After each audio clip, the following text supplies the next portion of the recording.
Every night for 11 nights, a 12-year-old boy sat on a cold hallway floor next to a washing machine. No phone, no words, just waiting. And two 30-pound Maine Coons who had been returned twice slowly began to believe that maybe, this time, someone meant it. He was returned twice. The first family said he was too loud. The second lasted exactly 9 days and said both cats were too wild, too demanding, too everything. For 61 days, 34 families walked past their kennel without slowing down. Then a 12-year-old boy sat on a cold hallway floor, not calling them, not reaching for them, just sitting there every single night for 11 days straight. On day 12, everything changed. His name was Titan, hers was Duchess, two Maine Coons each pushing 30 pounds with manes like small lions and the schedules of tenured professors. Titan was golden orange, amber-eyed, and carried himself like a king briefly inconvenienced by gravity. Duchess was darker, bronze and shadow, quieter but no less stubborn. Together, they were 60 pounds of opinion, velvet, and zero interest in compromise. Titan chirped at the shelter window every morning at exactly 6:09 a.m. He knocked the volunteer water bottle off the intake desk every afternoon. Not the staplers, not the pens, always the water bottle, with the calm precision of someone who had thought it through. Duchess had quietly rearranged the volunteer sign-in sheet 3 separate times. Nobody saw her do it, nobody could figure out how.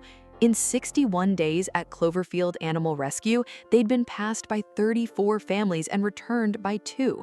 The shelter had spent $2,400 on food, vet checks, and boarding. One volunteer had started calling them the landlords because Titan and Duchess acted like they owned the place and everyone else was a guest. Nobody took them home until Gerald. Gerald was 68 and had lived alone for 14 months. Not alone the way young people mean it, alone in the heavy way that happens after 41 years of a full house goes quiet all at once. His wife Marlene had passed the previous October, pancreatic cancer, 4 months from diagnosis to the end. The house still smelled like her lotion in the mornings if he stood in the right spot. He had stopped standing there. He cooked dinner every night, ate at the kitchen table, watched the news, went to bed at 10:15, got up at 6:30, repeated. His checking account held $14,200, enough to be comfortable, not enough to feel anything. The days were manageable. He had learned that manageable was enough. Then Owen arrived for the summer, 12 years old, Gerald's grandson. He had come every summer since he was small, back when the house was loud and Marlene made pancakes on Saturdays. But this summer, Owen was quieter, taller. He spoke in short sentences and stared out the window a lot. Claire had mentioned the school year had been hard, of falling out with friends, the kind of fracture that feels enormous at 12. He just needs you, she said. Gerald wasn't sure he was what anyone needed anymore. It was Owen who first saw the shelter post. He turned the screen toward Gerald one evening without saying anything. 2 massive, magnificently fluffy cats in a kennel, Titan staring at the wall like it had personally disappointed him, Duchess pressed against his side like a shadow that had decided not to leave.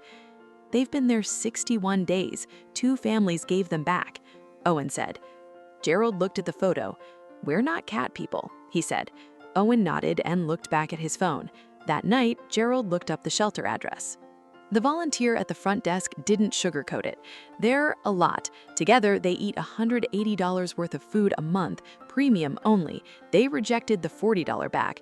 They come as a pair. We tried separating them once. Titan stopped eating. Duchess screamed for 6 hours. He paused. They're also the 2 most intelligent animals I've personally met. Owen walked directly to Kennel 7. Titan was in the back corner, enormous tail wrapped around his feet, studying the wall. Duchess was beside him, their bodies pressed together like parentheses around a sentence neither had finished yet. When Owen crouched down, Titan turned his head slowly and looked at him the way a judge looks at someone 5 minutes late to their own hearing. Not angry, just noting the fact. "Hi," Owen said. Titan blinked once, turned back to the wall. Owen looked up at Gerald. Gerald looked at the 60 pounds of Maine Coon that had just dismissed his grandson like an inconvenient footnote. He thought about the quiet house, Owen's careful silences, Marlene, who always said the things worth having never came easy. "We'll take them," Gerald said. He signed the papers and paid the $320 adoption fee without blinking. It was the first decision he'd made in 14 months that felt like a choice rather than a routine. If you're still here and haven't subscribed yet, honestly, that stings a little. Hit subscribe. You're going to want to see where this goes. The first week was a quiet disaster. Titan disappeared behind the washing machine within 4 minutes and did not come out for 2 full days. Duchess took one look at Gerald's $600 recliner, sat in it, and simply never left. Gerald started leaving a small plate of food near the laundry room, $4.50 in premium wet food, gone by morning. He refilled it without a word. On the third night, Owen sat down on the hallway floor outside the laundry room with his back against the wall and a book in his lap. He didn't call Titan, didn't reach in, just sat there. For the next 11 nights, it would be same spot, same quiet.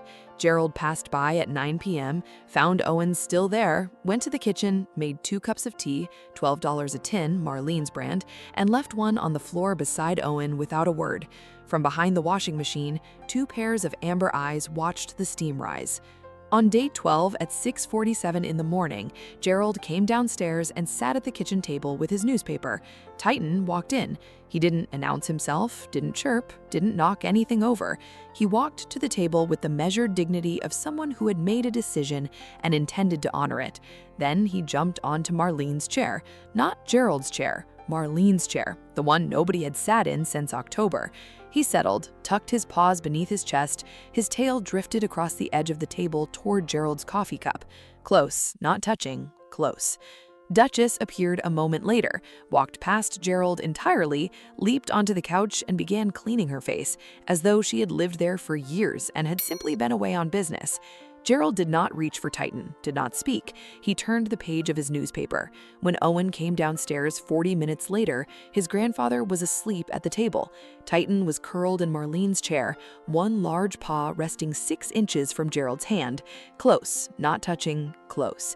Owen stood in the doorway for a long moment. Then he made coffee, quietly, so Gerald wouldn't wake up. Some things deserve to be witnessed in silence. The house shifted after that. Gerald's grocery budget grew to $55 a month on premium cat food and one deeply unnecessary toy lobster that Duchess carried room to room like a trophy. The night Owen received a cruel message from a former friend, the kind that lands at 9 p.m. and makes a 12-year-old go very still, he came downstairs and sat on the kitchen floor without a word. Titan walked in, looked at him, walked back out. Owen exhaled, even the cat. But Titan returned, carrying his toy, a battered stuffed fish with one eye missing that Owen had bought for $3.99 at the dollar store. He dropped it at Owen's feet and sat, not touching, just present, the way someone stays with you when they don't have the right words but refuse to leave anyway. Owen picked up the fish. Titan climbed into his lap and stayed. Above them, Duchess began to purr, loud, like a small engine that had decided everything was going to be fine. Later, at the sink, Gerald said quietly, to no one, "They always know." They had been returned twice, spent 61 days watching families walk past, but they chose a grieving old man and a quiet boy and a kitchen cable that needed to feel full again, on their own terms, in their own time. Is it patience that changes them, or did they change us first? Tell me in the comments.